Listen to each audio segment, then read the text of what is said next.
Hello friends, welcome back to my page. আমি নবনীতা এবং আমার এই চ্যানেলে তোমাদেরকে অনেক অনেক অনেক স্বাগত। আমি চলে এসেছি আবারও একটা নতুন ভিডিও নিয়ে। আশা করি তোমরা সবাই অনেক অনেক ভালো আছো এবং আমিও ভালো আছি। তো চলো আজকের ভিডিওটা স্টার্ট করা যাক।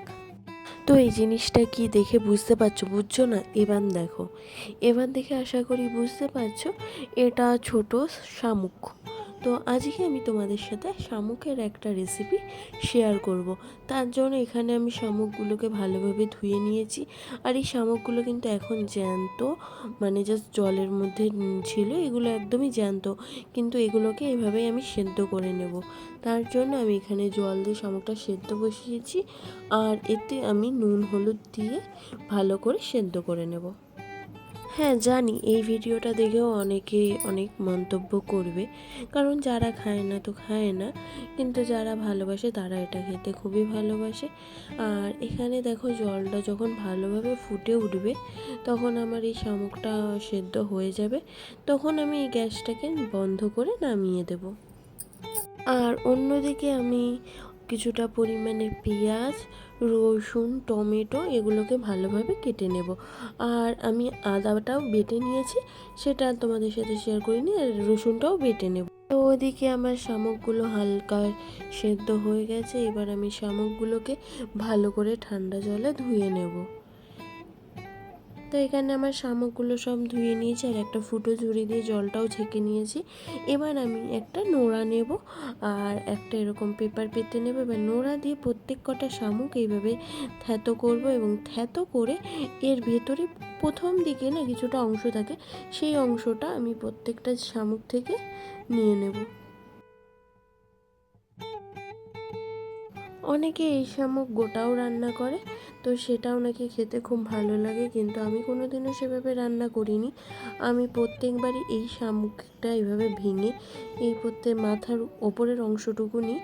আর এর ওপরে না একটা পাতলা মতো অংশ থাকে, ওটাও কিন্তু ফেলে দিতে হয়। তো এইভাবে আমি প্রত্যেক কটা শামুক ভেঙে নিই। আর এটা অনেকটা সময় সাপেক্ষ ব্যাপার, এটা করতে প্রায় 1 ঘন্টা মতো তো লাগেই। যে তো এখানে দেখো, আমি অনেকগুলো শামুক বেছে নিয়েছি আর সেটাকে আমি খুব ভালোভাবে ধুয়ে নিয়েছি। আর এখানে আমি কিছুটা পরিমাণে কড়াইয়ে তেল গরম করে নিয়েছি।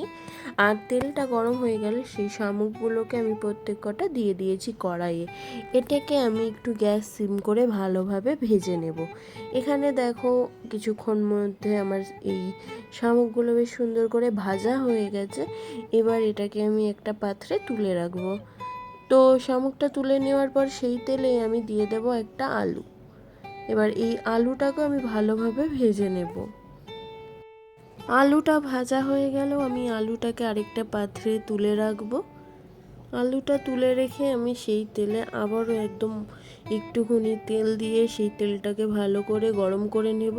এবং তেল গরম হয়ে গেলে তাতে আমি ফোড়নে দিয়ে দেব শুকনো লঙ্কা, তেজপাতা এবং গোটা জিরে। তো ফোড়নটাও একটু ভাজা হয়ে গেলে তাতে আমি দিয়ে দেব কিছুটা পরিমাণে পেঁয়াজ কুচি। পেঁয়াজ কুচি দিয়ে পেঁয়াজ কুচিটাকেও ভালোভাবে নেড়ে চেড়ে একটু ভাজা ভাজা করে তাতে আমি দিয়ে দেব 1 চামচ মতো লবণ। লবণ দিয়েও পেঁয়াজ কুচিটাকে আমি ভালোভাবে নেড়ে চেড়ে নেব। আরেকটা কথা তোমাদের সাথে তো বলাই হয়নি, তোমরা যারা যারা এখনও অবধি আমার চ্যানেলটাকে সাবস্ক্রাইব করে দাওনি তারা প্লিজ আমার চ্যানেলটাকে সাবস্ক্রাইব করে দাও। আর যারা যারা আমার ভিডিও দেখতে ভালোবাসো বা আমার ভিডিও যাদের ভালো লাগে তারা প্লিজ আমার ভিডিওগুলোতে লাইক, কমেন্ট, শেয়ার করে দিও।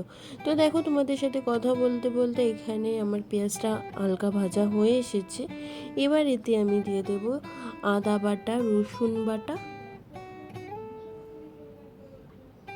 লবণ, হলুদ এবং লঙ্কার গুঁড়ো দিয়ে ভালোভাবে মশলাটাকে আমি একটু কষিয়ে নেব।